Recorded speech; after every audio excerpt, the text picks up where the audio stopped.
balik lagi di Jurnal Indigo dengan part 2 dan sesi berbeda dari sebelumnya. Karena kita kan cuma mengulas bagaimana sih kehidupan dari live streamer TikTok gitu kan, live streamer horror, solo explorer. Nah, tadi selama sesi terakhir ada pertanyaan dari Kang Alatar yang ingin coba buat Gilang jawab. Dan apa sih pertanyaannya gitu? Kenapa Kang Alatar pengen mengajukan pertanyaan ini? Kang Alatar emang mau nanya apa sih? Apa ya? Mungkin kita bahas tipis-tipis aja lah ya. Iya. Kita nyambung kemana terserah. Tipis tapi nanti ujungnya berat gitu ya. Biasanya gitu kan? Biasanya. Mungkin kita hari ini nyambung ke pembahasan. Gue nggak tahu ya apakah ini termasuk spiritual kah atau apa. Tapi yang jelas kita ngebahas tentang semesta atau universe ya. Oke. Nah, kan untuk pembahasan tentang pesan-pesan ini, message yang sering didapat gitu ya, kan ada beberapa orang itu yang dapat bisikan-bisikan lah ya. Kalau misalnya kita ngomongin supernatural, nah ada bisikan, dikasih bisikan siapa lah, dapat ini ya, info apa segala macam. Cuman di sisi lain, kalau gue pribadi, ini perspektif gue ya, pesan ini itu didapat dari hal yang ada di semesta sini. Jadi kan seperti yang kita tahu bahwa semesta itu kan punya yang namanya energi ya. Iya, nah, betul. di setiap energi itu kita tahu bahwa di energinya itu ada memori atau data di situ kan. Nah, kalau gue pribadi untuk dapat pesan itu nggak dapat bisikan atau apa gitu ya, tapi lebih ke saat gue lebih paham atau apa mengerti gitu ya cara kerja sesuatu, gue itu kayak berusaha untuk mengakses si memori itu atau data itu. Jadi akhirnya gue dapat informasi atau si message itu menurut gue pribadi. Nah, untuk dari sisi Gilang sendiri sebagai indigo ya, menurut Gilang itu seperti apa sih? Oke, pesan semesta ini ya. Nah, kalau dari Gilang sendiri sebenarnya pesan semesta FYI ya buat sobat jurnal, ini jangan dijadikan patokan sosok yang ngasih bisikan siapa. Jadi kalau Gilang sendiri sebenarnya pernah ketemu dengan satu sosok yang emang kita sebut entitas tinggi ya. Entitas tinggi karena pernah bertemu saat Gilang lagi meditasi. Kita sebut sosoknya The Grey atau alien. Ya, kalian bisa bayangkanlah sosoknya seperti apa. Karena Gilang pernah sketsa di Jurnal Indigo. Jadi sosok ini datang dari emang frekuensi planet yang lebih tinggi daripada planet bumi kita gitu. Kenapa sih sosok ini menyampaikan pesan lewat Gilang gitu?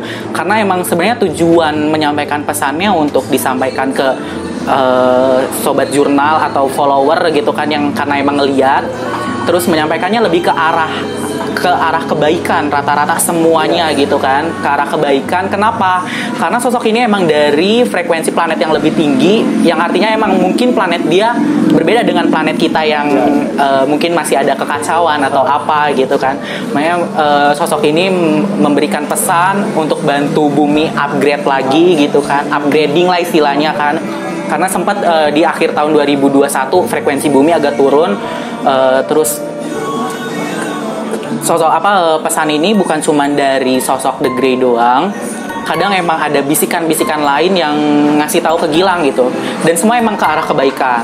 Tapi untuk sosok yang lain itu kurang tahu ya. Maksudnya mereka tuh nggak menampakkan seperti sosok The Grey. Karena The Grey ini kan memang ada kontak komunikasi dengan Gilang. Sedangkan sosok-sosok lain tidak. Mungkin karena emang entitasnya lebih tinggi lagi. Jadi Gilang belum sampai gitu sih. Nah, apa lagi bingung. Enggak sih. Tapi menarik sih kita ngebahas tentang seseorang. Kok gue jadi ngambil alih ya? Ya gak apa-apa. Ini anggap jadi tuan rumahnya Jurnal Indigo. Oke. Tapi menarik sih untuk sosok indigo ya, Gilang sebagai sosok indigo ngebahas tentang alien. Yang mana kita tahu bahwa stigma tentang indigo sendiri itu lebih ke horor kan ya, ke horor rata-rata kan, mistis ya itu. Tapi menarik sih kok. Menurut mungkin gue agak kurang mengerti lah ya. Indigo itu jadi sebenarnya apa sih? Kok bisa sampai sejauh itu gitu loh? Oke. Sebenarnya yang orang tahu kan indigo tuh ya udah lihat setan ini itu kan. Padahal di balik layarnya ya nggak ngebahas setan gitu kan. Ya salah satunya kalau misalnya ada bencana atau apa, kita ikut healing bumi gitu kan, healing bumi dengan apalah cara tertentu gitu kan. Terus semakin kita kebangkitan spiritualnya semakin tinggi, ya sebenarnya bukan sosok-sosok hantu lagi yang kita bahas gitu kan, ya makin tinggi lagi gitu tentang kesemestaan gitu kan. Mulai ya contohnya dengan The Grey ini gitu. Artinya apa? Indigo itu tuh bukan cuman yang orang bisa lihat setan, tapi tiap harinya atau tiap waktunya itu ada upgrading diri gitu lewat entah meditasi atau apa. Makanya Gilang bisa sampai menyentuh pesan semesta atau hal-hal lainnya gitu. Oke, Menarik kan? Nah, terus aku mau tanya balik nih sama Kang Alatar atau Kanovi ya, kalau emang ada pendapat gitu. Kalau dari pesan semesta itu sendiri, bagaimana sih cara mengaksesnya gitu? Gimana ya? Tapi kalau misalkan kita ngomongin apa namanya pesan, kita lagi ngebahas pesan sekarang ya. Iya. Nah, pesan khususnya pesan. Karena mungkin ini di balik layar kita sebagai orang yang horor-hororan ya. Horor-hororan. Karena jujur sih, di balik gue yang sering explore horor, hantu sebagainya, itu sebenarnya sisi kita yang lain sih sebetulnya. Iya betul. Banyak hal yang kita sebenarnya nggak umbar ke publik gitu kan. Pasti Gilang juga sendiri seperti itulah. Iya, karena emang buat apa gitu diumbar ke publik, karena ini halnya tabu banget. Berbeda dengan setan yang orang-orang udah mengenal gitu kan, udah terstigma. Oke, setan itu pasti ada gitu. Nah, sedangkan kalau kita ngebahas yang sisi lain ini, maksudnya sisi di belakang layar setan-setanan gitu, orang nggak akan semuanya bisa nerima, karena ini kan ngebahas tentang ya pesan semesta, tentang alien atau apa gitu kan. Lebih rumit daripada sekedar meyakinkan orang kalau setan itu ada. Iya kan, ini lebih rumit lagi karena tingkat halunya aja udah kronis banget nih gitu kan. Nah, terus sebenarnya aduh nggak fokus. Tadi padahal ada sih ya pertanyaannya. Tadi gue belum jawab sih. Apa? Oh, bahas pesan tadi. Gue belum sempat jawab. Oke, sok coba bahas. Ini dulu dan distract dulu aja ya. Ingat-ingat dulu aja. Kalau menurut gue, ini pandangan gue pribadi, untuk kita dapat pesan itu mungkin dari beberapa orang, beberapa pihak gitu ya, termasuk mungkin dari Gilang sendiri. Kan ada sosok di sana yang mungkin kita kenal itu ekstraterestrial ya. Nah itu. Nah untuk gua pribadi, untuk dapat pesan-pesan ini kita lebih ke mengakses itu, mengakses informasi. Saat kita, kalau misalnya Gilang tadi bilang meditasi, gua pun sama melakukan hal yang sama. Nah jadi pada saat kita meditasi itu, kita itu terkoneksi terhadap sesuatu yang ada di atas. Iya. Nah, entah kalian nyebutnya apa ya. Kita terkoneksi sama si itu. Otomatis kalau misalnya kita analogikan kan itu kayak nyolokin handphone ke PC, kita ngedownload itu masuk ke dalam PC kita atau gadget kita. Nah itu kalau misalkan analoginya seperti itu sih kalau gue. Jadi saat saat kita meditasi, kita terkoneksi, kita mendownload apa yang kita butuhkan. Oke. Jadi maaf ya dipotong. Sebenarnya ini pesan semesta ini kalau Gilang sendiri kan memang karena ada yang menyampaikan. Artinya pesan ini penting nih, harus disampaikan ke human gitu kan, orang-orang. Kalau Kang Alatar sendiri berarti lebih ke spontan, emang mau ngakses atau emang ada yang ngasih naluri ini pesan harus disampaikan gitu. Kalau ngakses, kadang kalau misalkan memang perlu sesuatu, biasanya suka mengakses. Tapi kalau kata Gilang tadi ada yang mengirim pesan, mungkin jatuhnya itu dapat sesuatu, kalau kita sebut mungkin apa ya? Ya bisikan-bisikan mungkin ada, cuman perspektif gue terhadap bisikan itu kurang lebih sama. Gue belum tahu siapa yang mengirimkan itu, tapi di sisi lain, kalau gue jujur ya dapat bisikan-bisikan atau dapat message itu suka ada sih. Suka ada ya. Kayak nggak tanpa gue buat terkoneksi pun kadang suka ada pesan seperti itu. Nah terus kalau Kanovi nih, tadi kan ngedengar kita tentang pembahasan semesta gitu. Kanovi sendiri percaya nggak sih bahwa emang kehidupan di luar bumi itu ada gitu? Maksudnya memang bertujuan untuk menyampaikan pesan ke kita yang di bumi gitu. Aku percaya sih, karena aku yakin kita nggak sendirian di sini. Iya betul, karena kan ibaratnya Tuhan menciptakan banyak planet kan, dari banyak galaksi jutaan gitu. apakah iya satu kehidupan doang di planet bumi dari sekian ratusan miliar planet kan? Betul. Ya, jadi pasti percaya ada kan? Percaya gitu. ada, kita nggak sendirian. Terus aku mau nanya nih sama kalian mungkin ya yang punya pendapat. Sebenarnya tujuan mereka untuk menyampaikan pesan ke kita tuh apa sih gitu? Setelah, kan ini kita tahu ya, maksudnya menyampaikan kebaikan. Tapi emang kenapa gitu? Mereka itu harus menyampaikan pesan ke kita gitu? Apakah emang kita berada di bawah tingkat dari mereka atau seperti apa? Kita nggak halu aja ya. Ya ini judulnya kita nggak halu bareng. Buat kalian kalau yang nggak percaya ya udahlah, nggak usah head speech. Nikmatin aja. Oke. Disclaimer, gue sama Gilang baru ketemu ya Lang ya. Iya Baru baru. pertama kali ketemu. Terus kita ngebahas kayak ginian. Yang gue nggak tahu Gilang seperti apa, Gilang nggak tahu gue seperti apa ya. Nah, kalau misalkan kita ngebahas mungkin pesan-pesan itu ya. Balik lagi ke untuk perkembangan, khususnya perkembangan yang ada di bumi sekarang kita ini.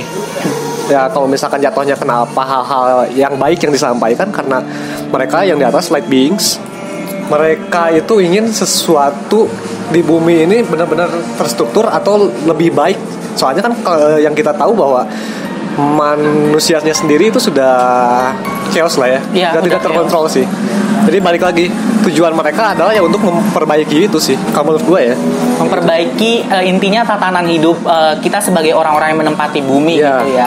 Karena emang apa ya, Gilang pernah ngebahas di Instagram Jurnal kalau Gilang merasakan frekuensi bumi itu sempat turun kan di bulan Desember 2021, dan kebetulan ada orang BMKG intinya orang-orang yang bekerja di bidang itu gitu kan mengkonfirmasi, beliau ngirimin data-datanya ke Gilang. Kok bisa ya ada orang yang ngerasa frekuensi bumi turun gitu kan, dan beliau ngasih unjuk kalau emang frekuensi bumi itu turun satu tingkat gitu. Kenapa bisa turun ya? Karena penjelasan Kang Alatar tadi bahwa bumi kita tuh sebenarnya lagi chaos kan, chaos. Mungkin karena ada banyak kekerasan, terus politiknya gimana gitu kan, terus peperangan juga kan.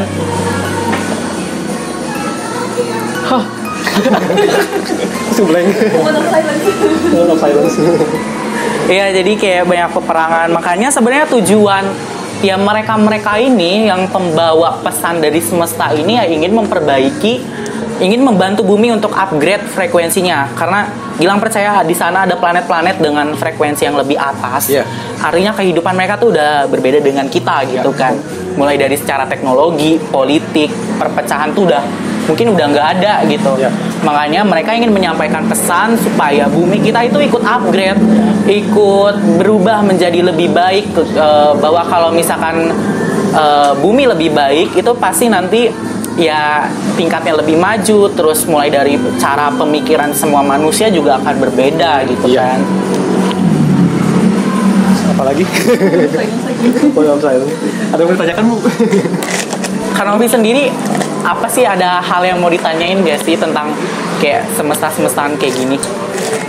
Justru aku bingung sebenarnya kalau disuruh nanya, aku malah bingung mau nanya apa biasanya. Karena ini hal tabu juga sih sebenarnya. Jadi bingung juga kan. Bukan masalah nggak percaya atau gimana, cuman kayaknya emang belum sampai tahapan itu sih kalau kan ini ya Kang. Terus kita tadi udah bahas semesta, artinya semesta ini punya banyak banget jaring-jaring koneksi yang mengkoneksikan antara kita sesama manusia, kita dengan kehidupan yang di luar gitu. Terus kalau aku sendiri untuk ngebahas tentang kehidupan, maksudnya ngebahas koneksi antara manusia dengan manusia, itu aku percaya kita bisa saling terkoneksi asal frekuensinya sesuai. Itu satu. Frekuensi itu dari mana sih frekuensi manusia? Ya tentu kalau aku sih mempelajarinya itu ya frekuensi dihasilkan dari gelombang otak. Nah, kan gelombang otak itu ada 3, alfa, theta, dan delta. Nah, ketika seseorang maksudnya frekuensinya sesuai, itu biasanya kalau sekali ketemu itu langsung klop. Ya. Terus kalau misalnya emang frekuensinya tidak sesuai, itu biasanya mereka akan ada yang satunya jadi ribut, terus yang satunya sebenarnya kalem tapi yang satunya lagi ribut gitu. Kayak gitu. Bagaimana sih kayak cara orang-orang kayak orang yang bisa membaca pikiran atau apa? Ya tentu dengan dari frekuensi yang dihasilkan dari lawan bicaranya. Nah, ketika lawan bicara yang menghasilkan frekuensi itu nanti diterjemahkan di otak, nah nanti kita langsung bisa ngebaca, oke, orang ini begini gitu kan. Nah, kalau pandangan Kang Alatar sendiri tentang koneksi antara manusia dengan manusia itu seperti apa sih? Apa sama dengan Gilang atau punya pendapat lain? Ini menariknya, ini satu hal yang menarik sih. Jujur selama ini gue ketemu orang, khususnya orang indigo gitu ya, dan orang dengan pemikiran yang seperti Gilang yang barusan Gilang cerita, itu gue jarang banget. Selama ini mungkin Gilang salah satu-satunya orang yang baru gue ketemuin secara langsung ya, face to face gitu. Di luar gue lihat konten YouTube apa segala macam. Tapi yang menarik adalah gue nggak pernah ketemu orang-orang seperti Gilang, tapi apa yang dipikirkan Gilang itu, wah itu gue klop sih. Bisa klop ya? Iya, gue sama sih itu. Cocok sih. Jadi Kang Alatar menyetujui kalau pendapat Gilang itu emang benar yang tadi itu. Ya, cara kerjanya seperti itu sih. Cara kerjanya seperti itu ya. Sebenarnya tergantung ya Kang, mulai dari orang yang, maksudnya orang yang bisa-bisa juga, apakah mereka bisa mendalikan emosional atau frekuensi mereka sendiri gitu. Karena rata-rata orang yang punya kemampuan itu masih belum bisa atur frekuensi mereka. Iya, makanya kadang sesama orang bisa itu mereka jadi yang ada yang tiba-tiba nggak suka atau apa, karena mereka belum bisa pengendalian frekuensi. I see. Kalau orang yang bisa biasanya baru ketemu, mau dibawa obrolan kemanapun ya akan klop gitu. Ya, sama halnya dengan Gilang dengan Kanovi dan Kang Alatar juga gitu. Jadi begitu guys, tentang kenapa sih manusia dengan manusia itu bisa terkoneksi, ya karena dari frekuensi itu tadi. Frekuensi itu ya dihasilkan dari kesadaran pikiran kamu memandang sesuatu itu sejauh seperti apa, itu bisa membuat hidup kamu sebenarnya lebih gampang gitu kalau misalnya bisa mendalikan frekuensi itu. Karena sebenarnya aku punya pendapat gini, ketika kita melihat sesuatu tuh jangan dari satu aja. Misalkan kayak ngeliat ini nih, kalau dari depan kan ya udah begini gitu kan kelihatan. Nah kita tuh harus bisa melihat dari berbagai sisi itu tuh supaya tahu gitu. Jadi melatih kayak pikiran lebih terbuka lagi gitu kan. Nah, makanya ketika pikiran udah terbuka biasanya frekuensi bisa lebih dikendalikan. Gitu. Betul. Menarik. Sebenarnya banyak sebenarnya yang bisa kita bahas, cuman karena kita baru ketemu juga kali. Baru ketemu jadi masih banyak hal yang masih tertutup lah ya. Istilahnya karagok lah ya. Ya itu. Istilah Sunda kan masih karagok keneh gitu. Ya udah, ada yang mau dibahas lagi? Kalau misalkan kita tiba-tiba dapat ilham, mungkin kita bahas lain kali ya. Oke. Jadi Sobat Jurnal Indigo, mungkin pembahasannya nggak bisa begitu banyak karena ya kita masih sama-sama belajar, terus kita juga masih sama-sama mencari pembelajaran tentang jati diri kita itu seperti apa gitu. Jadi yang nggak ada yang saling menggurui. Nah, untuk sesi kali ini di part 2 mungkin kita udah aja ya sampai sini ya Kang ya, Kak Novi gitu, karena memang sudah apa ya? Sudah pusing di belakang banyak ganggu. Oke, jadi kita tutup aja Sobat Jurnal. Jangan lupa di subscribe, like, dan komen. Dan jangan lupa kalian juga follow TikToknya _Alatar sama Kodamnya Alatar. Mereka itu streamer TikTok, explorer horror, seru-seru karena mereka ke tempat angker dan ngebahas hal-hal menarik juga. Apalagi kalian bisa ikutin mereka lah istilahnya di TikTok. Jangan lupa follow TikToknya _Alatar atau Kodamnya Alatar. Nanti bisa dicantumin di deskripsi di bawah ya untuk link TikTok mereka. Oke, terima kasih buat yang udah nonton. Jangan lupa ya untuk like, comment, share. Oke, sampai jumpa Sobat Jurnal.